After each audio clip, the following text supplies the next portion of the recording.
તો ખાલી દેશમાં જ નહીં પરંતુ રાજ્યમાં પણ વરસાદે મુશ્કેલી વધારી છે। સૌથી પહેલા વાત અમદાવાદના ગ્રામ્ય વિસ્તારની કરીએ, જ્યાં હજુ પણ જોવા મળી રહ્યા છે આફતના પાણી। અમદાવાદના અનેક તાલુકાઓ હજુ પણ જળથી તરબોળ જોવા મળી રહ્યા છે। વરસાદ બંધ થયાને 24 કલાક કરતાં વધુ સમય થઈ ગયો છે, છતાં હજી સુધી પાણી નથી ઓસર્યા, જેના કારણે લોકો ખૂબ જ મુશ્કેલી સહન કરવા માટે મજબૂર બન્યા છે।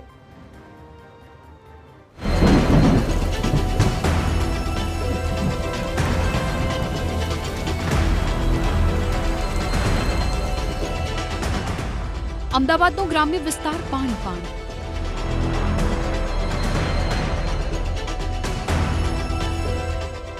દસક્રોઈમાં હજુ પણ વરસાદી આફત।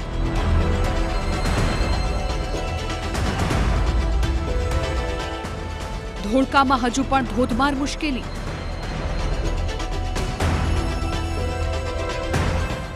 બારેજામાં જોવા મળી વરસાદી બરબાદી। અમદાવાદ જિલ્લામાં મેઘરાજાએ એવી તો ધડબડાટી બોલાવી કે 24 કલાક બાદ પણ વરસાદી પાણી ઓસર્યા નથી। મોટાભાગના તાલુકાઓ હજુ પણ જળબંબાકાર જોવા મળી રહ્યા છે। અમદાવાદના દસક્રોઈમાં સૌથી વધુ 10 ઇંચ વરસાદ પડ્યો હતો। ત્યાં શું હાલત છે તે જુઓ। રવિવારે પડેલા વરસાદ બાદ હજુ પણ પાણી ભરાયેલા છે।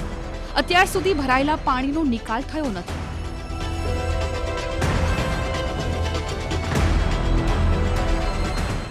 હવે જુઓ, ધોળકામાં પણ વરસાદી કહેર બાદ બરબાદી જોવા મળી રહી છે। ધોળકા સરખેજ હાઈવે પાસેના ગામોમાં જળબંબાકાર છે। પાણી નિકાલના અભાવને કારણે ગામોમાં પાણી ભરાયા છે। વરસાદ અટક્યો પરંતુ ગામોમાં કમર સુધી પાણી જોવા મળી રહ્યા છે। ચલોડ ગામના અનેક વિસ્તારો બેટમાં ફેરવાયા છે। મંદિર પંચાયત ઓફિસ ગામના ચોકમાં ઢીંચણસમાં પાણી જોવા મળી રહ્યા છે। અનેક મકાનોના પાણી ભરાઈ જતા ઘરવખરીને પણ નુકસાન થયું। લોકોના ઘરોમાં પાણી ભરાતા અનાજ સામાન બગડી ગયો છે। કરિયાણું લેવા માટે પણ લોકોને ટ્રેક્ટરનો સહારો લેવો પડી રહ્યો છે। હવે જુઓ, આ દ્રશ્યો બારેજાના છે। નેશનલ હાઈવેના ઓવરબ્રિજ નીચે પાણી ભરાયા છે। બારેજા અને આસપાસના વિસ્તારમાં હજુ સુધી વરસાદી પાણીનો નિકાલ નથી થયો।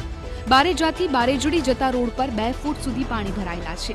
1.5 થી 2 કિલોમીટરના રોડ પર પાણી ભરાતા વાહન ચાલકોને હાલાકી થઈ રહી છે। હાઈવેની નીચેથી ગટર લાઇન મોટી ન કરાતા પાણી ભરાતું હોવાનો આક્ષેપ છે। આ વિસ્તારમાં દૂર દૂર સુધી માત્ર ને માત્ર પાણી ભરાયેલું હોવાથી સ્થાનિકો મુશ્કેલીમાં મુકાયા છે।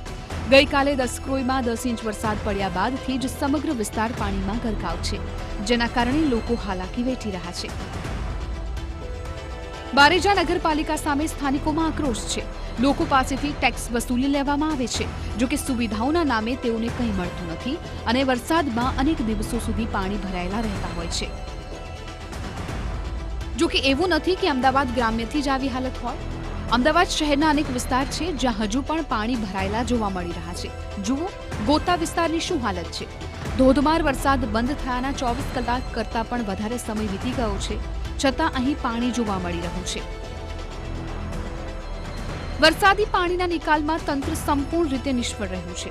આડેધડ અનેક પ્રોજેક્ટ શરૂ કરી દેવામાં આવ્યા, જેના કારણે હવે લોકોને જ હાલાકી ભોગવવાનો વારો આવ્યો।